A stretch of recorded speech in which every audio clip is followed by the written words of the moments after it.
Hi hello. మనకు tiffin అనగానే గుర్తొచ్చేది మొదటి రెండు ఇడ్లీ, దోశ. ఇప్పుడు అదే దోశ ప్రిపేర్ చేసుకో. వేడిగా పెంచి పెట్టేసుకున్నాను ఆల్రెడీ.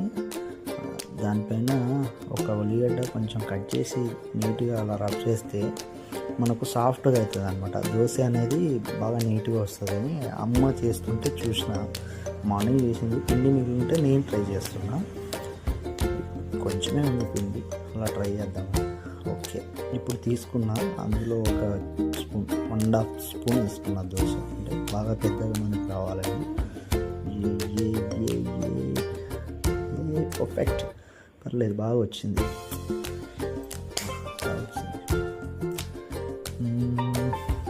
ఇప్పుడు ఏం చేద్దాం?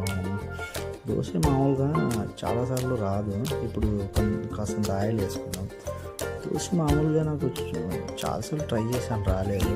చాలాసార్లు ట్రై చేసిన తర్వాత వచ్చిన దోశ ఇది సూపర్గా వచ్చింది.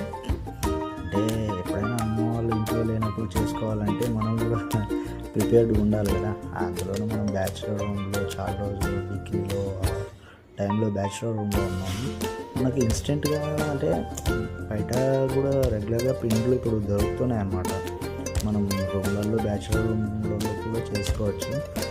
పర్ఫెక్ట్ రెడీగా వచ్చింది, పర్లేదు. అంటే మసాలాకి ఏది మనం ప్రిపేర్ చేసుకోలేదు. దానిపైన వేయడానికి ప్లెయిన్ దోశ అనమాట. Okay, ready.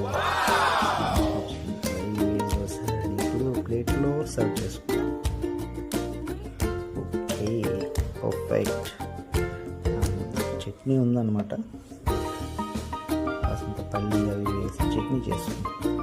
చట్నీ అందులోనూ దోశలోకి పల్లి చట్నీ అంటారు కదా, మన ఆనియన్తో కట్ చేసి అందులో వేసి పొడి వేసి చట్నీ సూపర్గా వచ్చింది. ఇప్పుడు లైట్గా టేస్ట్ చేసి చూద్దాం.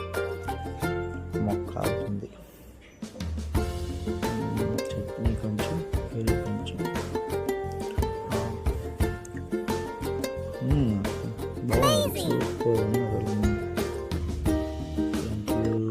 Thank you for watching. నేను మీ ఆర్కే.